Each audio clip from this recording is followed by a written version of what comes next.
बच्चों, let's read the question first. In the following questions, a statement of assertion A is followed by a statement of reason R. These are our options. Assertion यहाँ पे बोल रहा है taxonomic diversity represents the maximum level of species diversity. इसका reason दिया गया है it represents species of taxonomically different groups occurring in equal balance. हमें बताना है ये statement यहाँ पे correct है या फिर incorrect दी गई है. तो यहाँ पे जो key concept यूज़ किया जाएगा ये होगा species diversity का. Species diversity. अगर अराउंड अर्थ की बात करें तो अर्थ पे more than 1.5 million species present है. ये 1.5 मिलियन स्पीशीज तो वो स्पीशीज हैं जो कि डिस्कवर्ड हैं. ऐसा माना जाता है कि अराउंड 7 मिलियन स्पीशीज जो है टोटल वो प्रेजेंट है अर्थ पर. एंड इनमें से आप देख लो कितनी सारी स्पीशीज अभी तक भी इन द ईयर 2022 अभी तक भी अनडिस्कवर्ड रह गई हैं. तो इतनी ज़्यादा अगर स्पीशीज़ की वैरायटी हमारे पास प्रेजेंट है, इसका मतलब क्या है कि अर्थ पर जो स्पीशीज़ की डाइवर्सिटी है वो बहुत ज़्यादा प्रेजेंट है.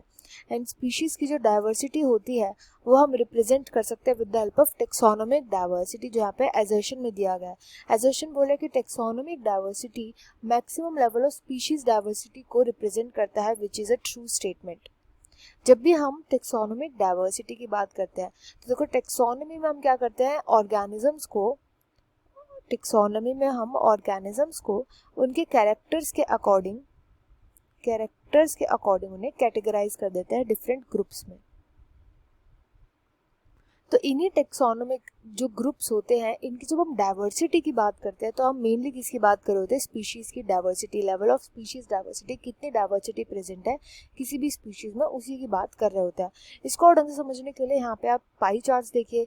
ये पाई चार्ट जो है यहाँ पे बता रहा है, फर्स्ट वाला जो पाई चार्ट है ये हमें बता रहा है अबाउट इनवर्टिब्रेट्स के अंदर जो स्पीशीज डाइवर्सिटी प्रेजेंट है.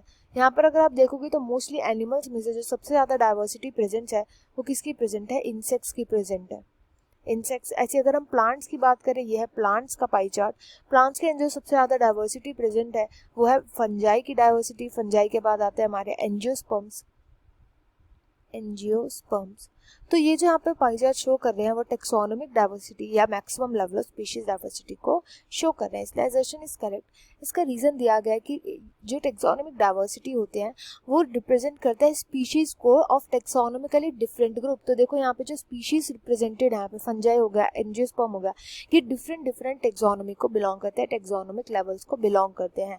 एंड इक्वल बैलेंस मतलब हम यहाँ पे देखते हैं कि 100 में से 100 मान करके चलते हैं, उनमें से फंजाई के कितने हैं, एंजियोस्पर्म कितने प्रेजेंट है. तो इक्वल बैलेंस में हम हर एक स्पीशीज को देखते हैं कि कितनी स्पीशीज जो है प्रेजेंट है, कितनी डाइवर्सिटी उनकी प्रेजेंट है. तो इसका रीजन भी यहाँ पे करेक्ट दिया गया है. इसका इसलिए राइट आंसर होगा option 1. assertion and reason are true and the reason is correct explanation of assertion. I hope you understood well. Best of luck and thank you.